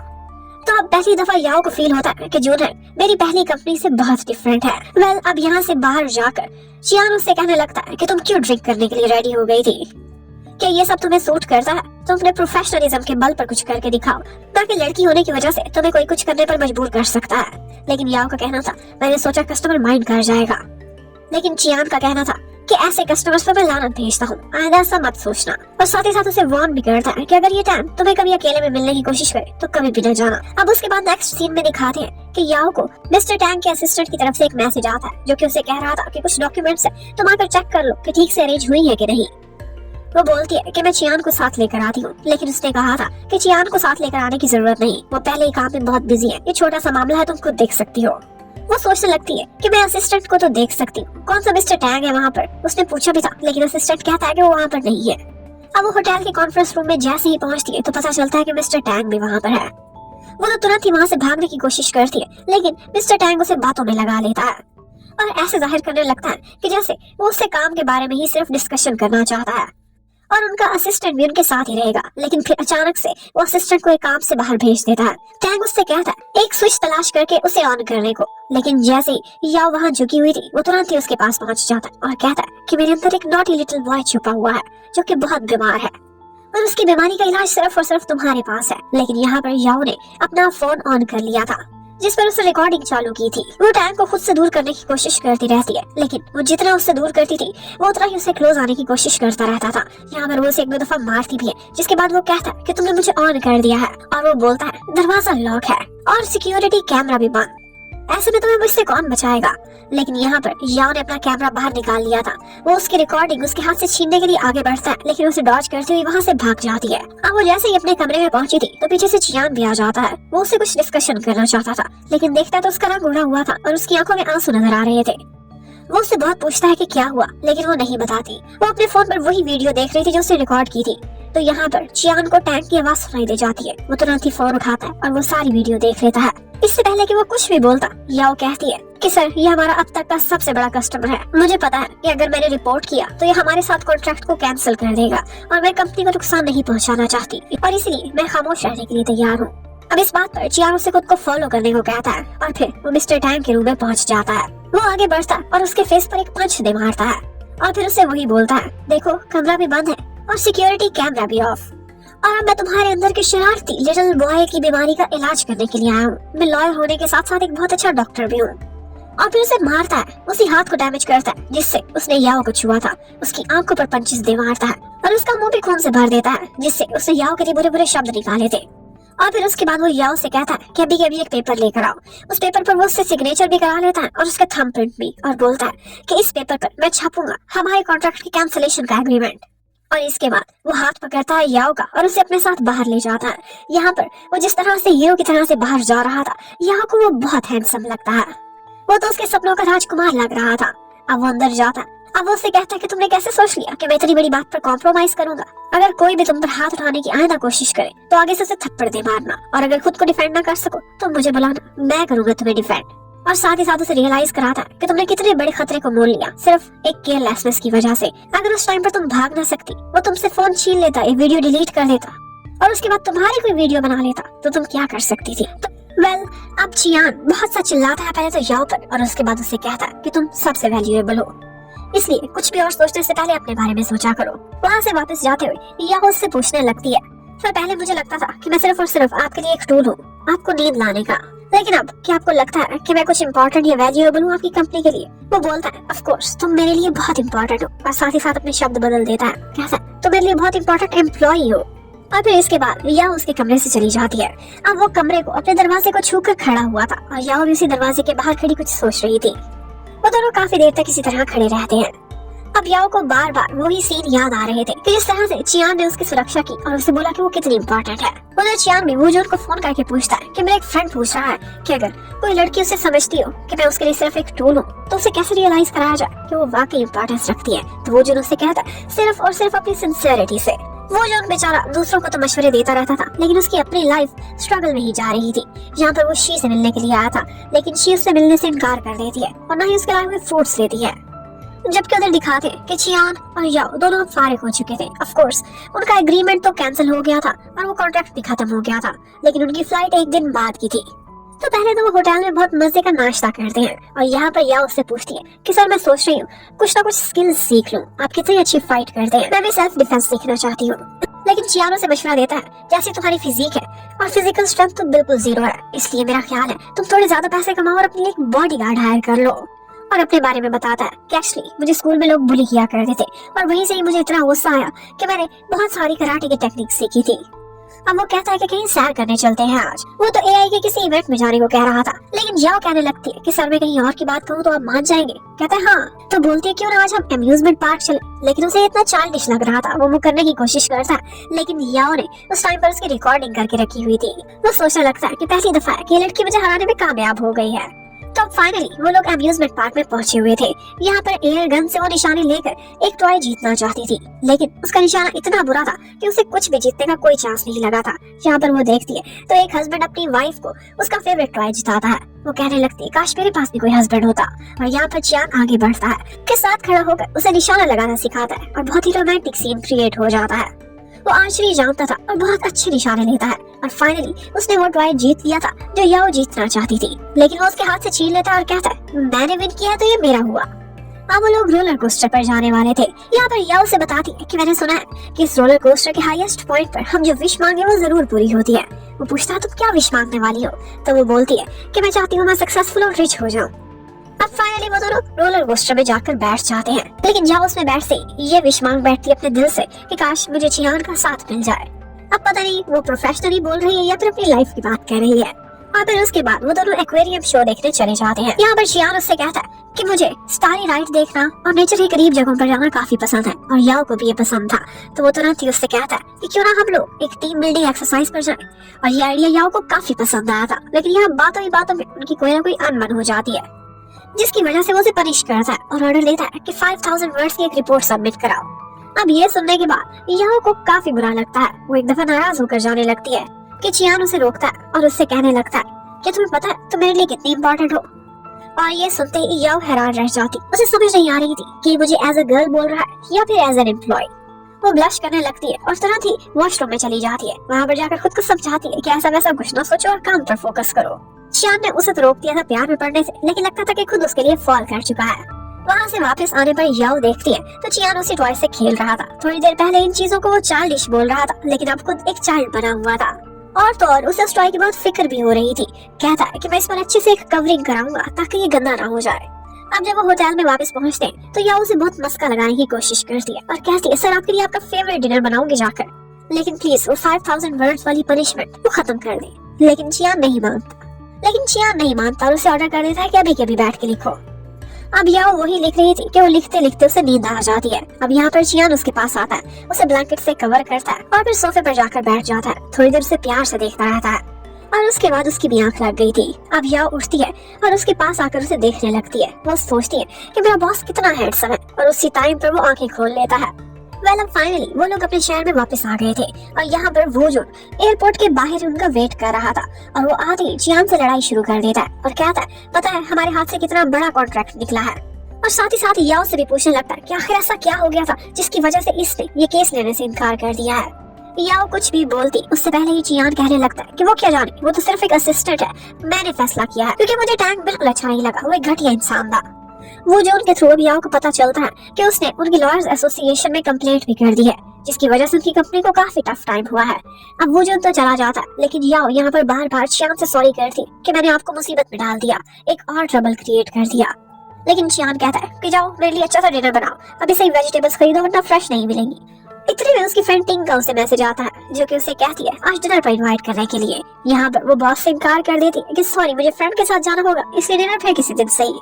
अब वो जब टिंग से मिलती है तो काफी खुश हो जाती है क्योंकि टिंग ने अपने बॉयफ्रेंड के साथ मिलकर एक घर ले लिया था। एक्चुअली वो एक्सपेक्ट कर रही थी और इसी वजह से उन्होंने जल्दी जल्दी अपनी मैरिज भी रजिस्टर करा दी है। ये सुनते ही याओ बहुत खुश हो जाती है और कहती है फाइनली मेरी फ्रेंड मैरिड हो। जब शी चियान को मिलने के लिए आती है तो वो उसका थैंक्स करती है और थैंक्स के तौर पर वो उसे एक गिफ्ट भी देती है जो कि उसके ख्याल में उसकी इंसोम्निया में उसकी हेल्प भी कर सकता है। वो गिफ्ट उसकी सूदिंग के लिए था। यहाँ पर चियान से वो कहने लगती है कि तुम्हारा हम पर इतना बड़ा एहसान है कि अगर मुझे जिंदगी में कभी मौका मिले कि मैं तुम्हारी हेल्प कर सकूं तो मुझे जरूर बताना, मुझे बहुत खुशी होगी। चियान अपनी इतनी सारी तारीफें सुनकर काफी शर्मिंदा हो रहा था। वो शी की बहुत रिस्पेक्ट करता था क्योंकि वो यूनिवर्सिटी में उसकी सीनियर रही थी। अब जब उनका डिनर खत्म होता है तो यहाँ पर वो जून पहुंच जाता है सीधा ही चियान के पास और कहता है तुम्हें क्या लगा था मुझे पता नहीं चलेगा कि तुम डिनर करने शी के पास गए हुए थे, तुम मेरे दोस्त हो के दुश्मन, ऐसी बात तुमने मुझे क्यों नहीं बताई और तुम्हारे और उसके बीच क्या बातें हुई। यहाँ पर चियान उसे छेड़ने लगता है और कहता है सिर्फ इतना ही नहीं है, देखो उसने मुझे एक गिफ्ट भी दिया है जो कि मैं तुम्हें हरगिज़ नहीं दूंगा। और यहाँ पर वो जो उसे ब्लैकमेल करने लगता है, कहता है कि अभी एक क्लाइंट जो इतना बड़ा था तुमने अपने हाथ से छुड़ा लिया, वो सारा कुछ मैंने हैंडल करना है, मिस्टर टैंग वाले मामले को भूल गए हो क्या। तो यहाँ पर चियान उसे सच सच बता देता है, कहता है कि एक्चुअली ये मिस्टर टैंग इतना गिरा हुआ इंसान था कि वो तुम्हारी चेक शी की सिस्टर चेक याओ पर हाथ डालने की कोशिश कर रहा था, इसलिए मैंने उसे मारा और कॉन्ट्रैक्ट कैंसिल कर दिया। अब वो जो ये सुनते ही और भी गुस्से में आ जाता है और कहता है उसकी हिम्मत इतनी कैसे हुई, मैं उस पर केस कर दूंगा, यहाँ तक कि वो बैंकरप्ट हो जाएगा। लेकिन चियान का कहना था ऐसा मैं बिल्कुल भी नहीं चाहता, याओ इस इंसिडेंट को भूलना चाहती है और इस तरह का काम करके हम उसे बार बार ये चीज नहीं याद दिला सकते, इससे उसके इमेज पर भी बुरा असर पड़ेगा। जबकि उधर शी जैसे ही घर पहुंचती है तो आगे मिंग खड़ा हुआ था जो कहता है तुम इतने प्यारे प्यारे कपड़े पहनकर रोजाना कहाँ जाती हो, किसको पटाने की कोशिश कर रही हो, तुम अपनी हरकतों से बाज नहीं आओगी। साथ ही साथ उसे बहुत बुरा बुरा भी बोलता है, कहता है कि तुम एक डिवोर्स्ड हो और डिवोर्स्ड लेडी हमेशा आउटडेटेड होती है। वो जो तुम्हें सिर्फ मजे के लिए, सिर्फ अपने फन के लिए, एंजॉयमेंट के लिए रखे हुए हैं, तुम्हें लगता है कि तुमसे शादी करेगा, तुम्हें यूज करेगा और फिर फेंक देगा, तुम्हारे लिए अगर कोई सूटेबल है तो वो सिर्फ मैं हूँ। शी को भी उस पर गुस्सा आता है जब वो उसे धमकियां दे रहा था तो वो यहाँ पर उसकी रिकॉर्डिंग करने लगती है और उसके बाद जब वो नहीं जा रहा था तो कहती है कि मैं पुलिस को कॉल कर दूंगी। लेकिन मिंग उसके हाथ से फोन छीन लेता है और उसके बाद थोड़ी सी लड़ाई करके वहाँ से निकल जाता है। आज जैसे ही घर में वापस पहुँचती है तो वही टॉय उसके रूम के बाहर पड़ा हुआ था जो कि चियान ने अब उसे गिफ्ट में दे दिया था। वो देखकर हैरान थी कि बॉस फिर वापस आ गए हैं क्योंकि उसे देखकर लग रहा था कि आज वो यहीं पर सोने का इरादा रखता है। चियान आगे से उसे याद दिलाने लगता है कि इस घर पर मेरा भी पूरा अधिकार है, अगर तुम इसका रेंट पे करती हो तो मैं भी यहाँ का लीगल टेनेंट हूँ। लेकिन याओ अब बॉस से दुश्मनी तो मोल ले नहीं सकती थी। उसे कहती है सर आप मुझे बता देते टाइम से तो मैं आपके लिए कोई खाना ही बना देती। जबकि उधर नेक्स्ट डे हमें दिखाते हैं कि याओ अपने बाकी कोलीग्स को बताती है कि बॉस ने कहा था कि शायद थोड़े दिनों तक वो एक टीम बिल्डिंग एक्सरसाइज रखेंगे। और ये सुनते ही बाओ बहुत खुश हो जाता है और कहता है पता है ये सर किस वजह से रख रहे हैं, क्योंकि मिस्टर चियान की नजर में मेरी बहुत इंपॉर्टेंस है और मेरी वजह से तुम लोग भी इस फैसिलिटी से फायदा उठा सकोगे। वो हमेशा ऐसी बातें करता था जिसे सब बहुत एंजॉय करते थे। इतने में उनको पता चलता है कि याओ जिस केस पर काम कर रही है उसका ओपोनेंट लॉयर मिस्टर फेंग है जो कि इसका एक्स बॉस भी था। ये सुनते ही याओ को ख्याल आता है कि अच्छी बात है, इस तरह से उसे बदला लेने का मौका मिल जाएगा। अब वो बाओ के साथ इसी केस पर काम कर रही थी और वो लोग बहुत सारी डिटेल्स को भी डिस्कस करते हैं। अब जब वो कोर्ट में पहुंचती है तो मिस्टर फेंग भी उसे देखकर हैरान थे। वो उसे काफी नीचा देख रहे थे क्योंकि ऑफ कोर्स वो उनकी एक सबऑर्डिनेट रही थी। लेकिन आज कोर्ट में वो जिस तरह से केस लड़ती है चियान ने उसे बहुत पॉलिश कर दिया था और वो बहुत आराम से मिस्टर फेंग को वो केस हरा देती है। और उसके बाद बाओ भी मिस्टर फेंग का काफी मजाक उड़ाता है। यहाँ पर याओ को काफी खुशी मिली थी आज। या जब वापस जा रही थी तो उसे पता चलता है कि घर पर उसकी मम्मी आई हुई है। वो जैसे ही पहुंचती है तो पता चलता है कि इमरजेंसी तो हो चुकी। अब मम्मी के सामने चियान खड़ा हुआ था और साथ में याओ भी खड़ी हो जाती है। मम्मी को लग रहा था कि ये इसका बॉयफ्रेंड है, लेकिन वो कहती है नहीं, ये तो मेरे बॉस है। और चियान भी यही कहता है, लेकिन मम्मी मानने वाली ही नहीं थी। कहती है कि बॉस भी भला किसी एम्प्लॉय के साथ रहता है, और अगर ये तुम्हारा बॉयफ्रेंड नहीं तो इसका तुम्हारे साथ रहना भी एप्रोप्रिएट नहीं, इसे निकालो यहाँ से। अब यहाँ पर याओ मम्मी को शांत कराने के लिए कहती है, हाँ जी मामा, हम आपसे छुपाने की कोशिश कर रहे थे, ये वाकई मेरा बॉयफ्रेंड है। और बार बार सॉरी भी करने लगती है। और चियान वो उसकी शक्ल देखता है जिसमें उसके लिए बहुत मिन्नत थी कि बस खामोश हो जाओ और कुछ न बोलना। अब मम्मी पहले उसे साइड पर लेकर जाती है और कहती है, तुम काफी बोल्ड हो गई हो लिविंग रिलेशनशिप में, और वो भी मुझे बिना बताए। यहाँ पर याओ अपनी मम्मी को किसी तरह से किसी बहाने से बाहर ले जाती है, क्योंकि उनके वापस जाने का समय हो गया था। बाहर जाकर उनको कहती है, एक्चुअली मेरा बॉयफ्रेंड एक गरीब सा लड़का है, मुझे लगा था कि आप अप्रूव नहीं करेंगी, इसीलिए मैंने छुपा लिया था। अब मम्मी को ये बात सुनकर अच्छा तो नहीं लगा था, लेकिन वो चुपचाप वहाँ से चली गई थी। अब ऊपर आकर याओ देखती है तो चियान का भी मूड ऑफ था, वो भी बहुत गुस्से में बैठा हुआ था। अब वो चियान से भी सॉरी करने लगती है और कहती है, सर आपकी मर्जी के बगैर मैंने ये झूठ बोल दिया, लेकिन क्या आप मेरी मम्मी के सामने थोड़ी देर के लिए एक्टिंग कर सकते हैं कि आप मेरे बॉयफ्रेंड हैं, वरना मुझे डिस्टर्ब करके रख देंगी और मैं ढंग से अपना काम भी नहीं कर पाऊंगी। जबकि चियान नेक्स्ट डे एक मीटिंग के लिए गया हुआ था, एक क्लाइंट से मिलने के लिए।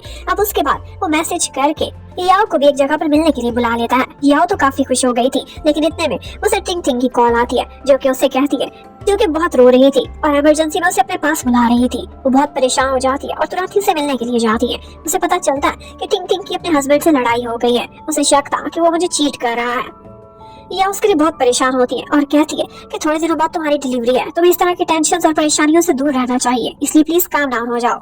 जबकि चियान बैठा उसका वेट करता रहता है। खाना भी ऑर्डर करा लिया था, वो भी डबल। अब चुपचाप बेचारे को अकेले ही खाना पड़ता है। अब जब याओ घर वापस लौटती है तो वो देखती है ऑफ कोर्स चियान को गुस्सा आया हुआ था, लेकिन वो नॉर्मल बिहेव करने की एक्टिंग करने लगता है जैसे उसे कोई फर्क नहीं पड़ता। यहाँ पर याओ उसे अपनी सारी परेशानी एक्सप्लेन करती है, तो वो उससे कहता है, ठीक है फिर इस शर्त पर माफ करूंगा कि मेरे साथ मसाज कराने चलो। अब लग रहा था कि वो मसाज उसकी रिलैक्सेशन के लिए नहीं बल्कि उसकी पनिशमेंट के लिए है, क्योंकि चियान खुद तो बहुत अच्छा सा मसाज ले रहा था, लेकिन याओ को बहुत रफ और टफ लग रहा था। अब जब वो लोग दोनों बाहर आ रहे थे तो वहीं पर ही इस दफा याओ की मम्मी और डैडी दोनों ही उन दोनों को इकट्ठे देख लेते हैं, और वो डैड को भी बताती है कि यही है वो फारिग इंसान जिसको इसने अपना बॉयफ्रेंड बनाया हुआ है। और तो वो उसे ताने भी देती है कि इसकी हर चीज के बिल अब तुम ही पे करोगे, यहाँ पे मसाज के भी। लेकिन याओ झूठ बोलने लगती है। उसमें तो लगता था कोई झूठ बोलने वाली मशीन आ गई है। वो कहती है, यहाँ पर भी हम जॉब के ही बारे में बात करने के लिए आए थे। अब वो मम्मी डैडी को साइड पर लेकर जाती है और इतने में चियान वहाँ से गुजरने लगता है। चियान को यहाँ पर उसकी मम्मी ने देख लिया था। लगता है कि पूरा का पूरा परिवार यहाँ पर पहुँचा हुआ था। अब मम्मी सोचने लगती है कि मेरा बेटा कुछ तो फिशी कर रहा है, मुझसे मिलने के लिए इसके पास टाइम नहीं, और इतनी लेट नाइट ये मसाज सेंटर में आया हुआ है। अब यहाँ से चियान अकेला ही अपने घर की तरफ जा रहा था और मम्मी भी एक गाड़ी में उसका पीछा करने लगती है। मम्मी को बहुत फिशी लग रहा था। वो हर बार डैड से भी साथ साथ शेयर करती रहती है, और उसकी मम्मी के अंदर लगता था कि कोई डिटेक्टिव छुपा हुआ है। और नेक्स्ट डे भी वो अपना भेस बदलकर अपने बेटे पर नजर रखे हुए थी, और वो देख लेती है कि यहाँ पर एक लड़की भी है इसके साथ। वो समझ जाती है कि मेरा बेटा अब बागी हो चुका है, उसने हमसे चोरी चोरी एक गर्लफ्रेंड बना ली है और लिविंग रिलेशनशिप में है। और तो और वो सुपर स्टोर में भी उनके पीछे पीछे चली जाती है और देखती है कि वो ग्रोसरीज भी इकट्ठे ही ले रहे हैं। इसका मतलब है कि बात काफी आगे तक बढ़ी हुई है।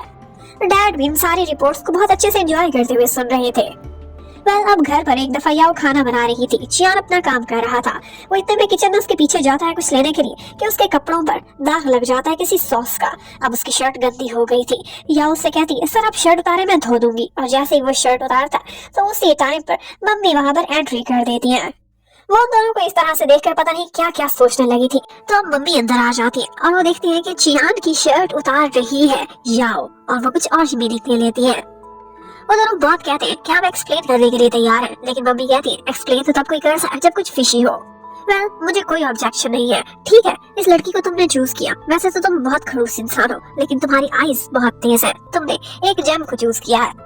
और वो जाते जाते याओ को कह जाती है कि कल आफ्टरनून में इस जगह पर मुझे मिलने के लिए आना, और वो भी अकेले में। अब मम्मी ने काफी सारी एक्टिंग की प्रैक्टिस की थी, और उसके बाद जब वो याओ से मिलती है तो उससे कहती है कि मेरा बेटा बहुत रिच है, उसे छोड़ने के तुम कितने पैसे लोगी। और उसके सामने ऑफर्स रखने लगती है, 5 मिलियन, 8 मिलियन, और बढ़ती बढ़ती 10 मिलियन तक चली जाती है। वो फुल उसी तरह एक्टिंग कर रही थी जैसा कि हमेशा सीरीज में होता है, और जैसा कि उन्होंने एक्सपेक्ट किया था। याओ आगे से इनकार कर देती है और कहती है कि ऐसी कोई बात नहीं, मैं पैसे की पुजारी नहीं हूँ। और इतना बता दूं, चियान सिर्फ और सिर्फ मेरा बॉस है और मेरा उससे रिश्ता सिर्फ इतना है कि हम लोग एक घर शेयर कर रहे हैं। वो पूछती है तुम क्यों उसके साथ शेयर कर रही हो, तो कहती क्योंकि मेरे पास इतने पैसे नहीं कि अलग रह सकूं। उधर आज चियान को मम्मी ने घर पर बुलाया हुआ था। ये बहाना लगा कि मैं सीढ़ियों से गिर गई हूँ। अब वो ऊपर जाता है मम्मी के पास और मम्मी ने अपनी एक्टिंग स्टार्ट कर दी थी। उसी टाइम पर याओ को भी उन्होंने अपने घर बुलाया हुआ था। याओ भी वहाँ पहुँच जाती है और मम्मी उन दोनों का हाथ पकड़ती है, एक दूसरे के हाथ में थमा देती है और ऐसे एक्टिंग करने लगती है कि जैसे उनकी आखिरी सांसें चल रही हैं और वो बस उनसे यही प्रॉमिस लेकर इस दुनिया से जा रही है कि वो दोनों एक दूसरे का ख्याल रखेंगे। लेकिन थोड़ी देर बाद चियान अपनी मम्मी की एक्टिंग पहचान जाता है और यहाँ पर वो कहने लगती है कि याओ तुमसे सच्चा प्यार करती है, मैंने कल से टेस्ट किया था और इसने तुम्हारे प्यार में 10 मिलियन को ठुकरा दिया। देखा, ऐसी लड़की तुम्हें और कहाँ मिलनी है। ये हीरा है हीरा और यही डिजर्व करती है हमारी बहू बनना। इसलिए तुम लोग अब छुपाना और शर्माना बंद करो और एक्सेप्ट कर लो कि तुम दोनों रिलेशनशिप में हो। लेकिन चियान वहाँ पर और बातें नहीं सुन सकता था और जाने लगता है। लेकिन मम्मी याओ को रोक लेती है और कहती है कि हम दोनों गर्ल्स टॉक करेंगे क्योंकि हम लोग बेस्टीज पहले ही बन चुके हैं। अब वो अकेले में याओ को समझाने की कोशिश करने लगती है, लेकिन याओ उनको बताती है कि सच में ऐसा कुछ भी नहीं है, हम दोनों रिलेशनशिप में नहीं है, वो सिर्फ और सिर्फ मेरा बॉस है। अब मम्मी उनसे कहती है ठीक है फिर तुम मेरे लिए एक काम करोगी क्योंकि तुम्हारी और मेरी दोस्ती तो हो ही चुकी है। तुम मेरे बेटे को मनाओ ना कि वो मेरे लिए बहू पसंद करे, उसको ब्लाइंड डेट पर भेजने की तैयारी करो। वो इतनी इनोसेंट शक्ल बनाती थी कि यहाँ पर याओ मना नहीं कर सकती थी, जबकि अगर शी देखती है तो उसे पता चलता है कोई उसकी सीक्रेटली फोटोज दे रहा है। ऑफ कोर्स मैंग नहीं भेजा होगा। वो उस बंदे का मेमोरी कार्ड उससे छीन लेती है और वो वहाँ से भाग जाता है। जब वो घर पहुँचती है तो दोबारा से कुछ गिफ्ट्स पड़े हुए थे, वो उसे गार्बेज में फेंक देती है। लेकिन इतने में वो जुट पहुंच जाता है और कहता है कि तो मैंने तुम्हारे लिए भिजवाए थे और उसे समझाता है कि तुम मेरे लिए कितनी इंपॉर्टेंट हो और मैं इतना स्ट्रॉन्ग हो चुका हूँ कि खुद को भी और तुम्हें भी प्रोटेक्ट कर सकता हूँ, तुम क्यों किसी से डरती हो। लेकिन शी फिर से उसे खुद से दूर रहने का कहकर वहाँ से चली जाती है। अब वो अपनी और वजून की फोटोज देखती है जो कि इकट्ठे उस फोटोग्राफर ने बनाई हुई थी। लेकिन इससे पहले कि वो कोई सपने से जाती, वो खुद को वही बातें सुनवा देती है जो कि उसके एक्स हस्बैंड ने बोली थी, उसे रिकॉर्ड करी थी कि वो डिवोर्स्ड है और वजून एक सेकंड हैंड लेडी डिजर्व नहीं करता।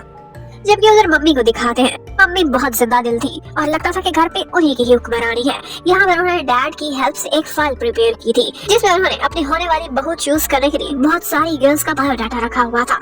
जबकि उधर याओ को उन्होंने कुपन दिए थे जो कि उसे चियान को देते थे ब्लाइंड डेट पर ट्रैप करने के लिए। और उसी टाइम पर याओ से मिलने के लिए उसके मम्मी डैडी आ जाते हैं जो कहते हैं कि हम तुमसे और तुम्हारे बॉयफ्रेंड से एक डिनर पर मिलना चाहते हैं। लेकिन याओ झूठ बोल देती है और कहती है कि वो एक बिजनेस टूर पर गया हुआ है। वो सोचने लगती है कि अभी अभी तो उसको जॉब मिली है और अभी बिजनेस टूर भी स्टार्ट हो गया। इतने में याओ को ऑफिस से एक इमरजेंसी ईमेल करनी पड़ती है। वो तो उठकर चली जाती है, जबकि उसके मम्मी डैडी देखते हैं तो वहाँ पर वही बुफे के कूपन्स पड़े हुए थे। वो देखते ही खुश हो जाते हैं कि लगता है हमारी बेटी ने हमारे लिए रखे हैं और वो उठाते हुए वहाँ से निकल जाते हैं। अब शाम को याओ चियान को मेन्यू दिखाती है कि देखिए ये नया रेस्टोरेंट कितना जबरदस्त है, यहाँ पर जबरदस्त सी फूड भी है, क्यों ना हम दोनों चले। लेकिन देखती है तो कूपन नहीं होते। चियान तुरंत ही मान जाता है और कहता है कूपन्स की कोई जरूरत नहीं, हम दोनों चलेंगे। अब जाकर वो कमरे में यही सोचने लगता है कि इसने मुझे डिनर पर इनवाइट किया है, मतलब कि ये मेरे लिए फीलिंग्स रखती है। और साथ ही साथ वो ये भी देखने लगता है कि अपनी फर्स्ट डेट पर मुझे क्या पहनना चाहिए। और बिल्कुल एक मॉडल जैसे कपड़े पहनकर वो अगले दिन रेडी बैठा हुआ था। वेट तो वो कर रहा था याओ का, लेकिन एक और लड़की आकर उसके सामने बैठ जाती है। अब वो लड़की जैसे ही बैठती है तो कहती है कि आप जुनहांग के लॉयर है ना, आपकी मम्मी ने मुझे यहाँ पर भेजा है। और यही भरी चियान को समझ आ जाती है कि वो कैसे फंस चुका है। याओ को उसकी मम्मी ने यूज किया था यहाँ पर बुलाने के लिए, ट्रैप करने के लिए। वो वहाँ से जाने लगता है तो वो लड़की से 2-4 गोलियां लगा देती है और कहती है कि लगता है तुम मेरा करिश्मा बर्दाश्त नहीं कर सके, मेरे लिए फॉल करने वाले थे इसलिए यहाँ से उठकर जा रहे हो।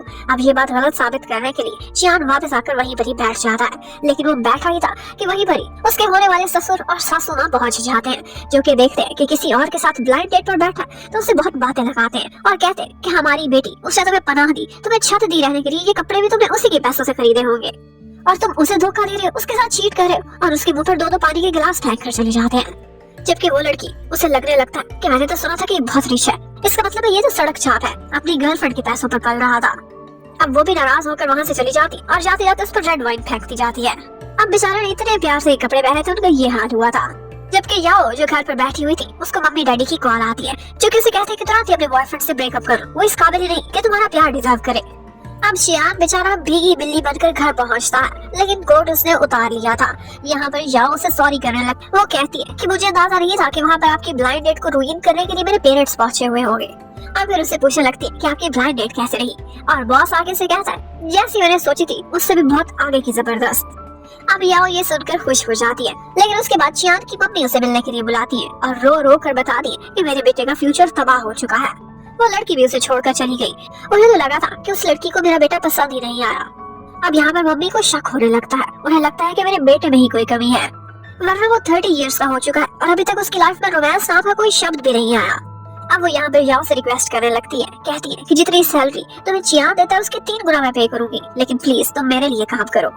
याओ बहुत मना करती है कि पैसे की बात नहीं, और यहाँ पर मम्मी अपना दोबारा से वो इनोसेंट वाला फेस बना लेती है जिसको याओ इनकार नहीं कर सकती थी। अब मम्मी तो यही इन्वेस्टिगेट कराना चाहती थी कि उनके बेटे में कोई टेक्निकल फ्लॉ तो नहीं है। अब जब चियान बात ले रहा था तो उस वक्त याओ उसके कमरे में जाती है और उसके तकिए के नीचे एक मैगजीन छुपा देती है, लेकिन एंड टाइम पर चियान ऊपर से आ जाता है और उसे रंगे हाथों पकड़ लेता है, और फिर जब देखता है तो उसके तकिए के नीचे से वो मैगजीन निकलती है जो कि बहुत हॉट थी। अब याओ उसके सामने खड़ी हुई थी और चियान कहने लगता है, ठीक है मैं समझता हूँ तुम जिस एज में हो इस वक्त अपने इमोशंस पर, अपने हार्मोन्स पर काबू पाना कभी कभी मुश्किल हो जाता है, लेकिन तुम्हें खुद पर काबू करना सीखना चाहिए। माना मैं हैंडसम हूँ, लेकिन एक लड़की को एक लड़के के कमरे में आकर इस तरह की हरकतें करना, उसे अराउज करने के लिए बिल्कुल भी सूट नहीं करती। तुम्हारे बारे में मैंने ये नहीं सोचा था। अब याओ से बनाने के लिए कहती है, सर ठीक है आप सूप पी ले, मैंने आपके लिए वो बनाया था, सॉरी समझ के ही पी ले। और ये सूप एक्चुअली उसकी मम्मी ने बनाकर भेजा था, और जैसे ही वो सूप देखता है तो वो एक ऐसी हर्ब से बना हुआ था जो कि मेल के हार्मोन्स को राइज करती थी। अब ये देखकर याओ और चियान दोनों ही बहुत ऑकवर्ड फील करने लगते हैं, लेकिन इतने में याओ को एक कॉल आ जाती है और वो कॉल थी टिंग टिंग की तरफ से। टिंग टिंग प्रेग्नेंट थी, फिर भी वो उस वक्त ड्रंक थी और बहुत ज्यादा परेशान सुनाई दे रही थी। याओ उससे मिलने के लिए तुरंत ही निकल पड़ती है, लेकिन चियान भी उसके पीछे आता और कहता है कि मैं तुम्हें वहाँ पर ड्रॉप कर दूंगा। टिंग टिंग तो उस वक्त सुसाइड करने वाली थी, लेकिन याओ जाकर उसे बचा लेती है। अब यहाँ पर टिंग बताती है कि मेरा हस्बैंड मेरे साथ चीट कर रहा है, उसने एक गर्लफ्रेंड रखी हुई है, उसकी मिस्ट्रेस, और वो मुझे ये भी कहता है कि मुझे ये बच्चे भी नहीं चाहिए, उसके ट्विंस होने वाले थे। याओ ने टिंग को अपना अपर पहनाया था, तो यहाँ पर चियान आता है और अपना अपर उसे पहना देता है। अब वो लोग उस होटल तक जाते हैं जहाँ पर पता चला था कि टिंग का हस्बैंड है। टिंग अंदर जाती है याओ के साथ और वो लोग वहाँ पर काफी सारी फाइट करते हैं। यहाँ पर याओ कहती है कि अगर तुमने टिंग को हाथ भी लगाया तो मैं तुम्हें सू कर दूंगी क्योंकि वो प्रेग्नेंट है, लेकिन उसका हस्बैंड कहता है कि टिंग ने मुझे बहुत ज्यादा डिप्रेशन दी थी और इसी डिप्रेशन से मुझे इस गर्लफ्रेंड ने निकाला है, इसलिए मैं अब इसके साथ रहना चाहता हूँ, मुझे इससे प्यार हो चुका है। और वो मिस्ट्रेस भी कहने लगती है कि इस टिंग ने मेरी प्राइवेसी में इंटरवीन किया है, मेरी सीक्रेट फोटोज बनवाई है और उसके बाद मेरे बॉस और मेरे पुराने ऑफिस में सर्कुलेट की हैं। मैं इस टिंग को सू करके रहूंगी। अब इसी तरह की लड़ाई के बाद जब वो लोग बाहर आते हैं तो नीचे चियान अभी तक गाड़ी के बाहर खड़ा उनका वेट कर रहा था, और यहीं पर ये पार्ट खत्म होता है। Thank you for watching, bye bye.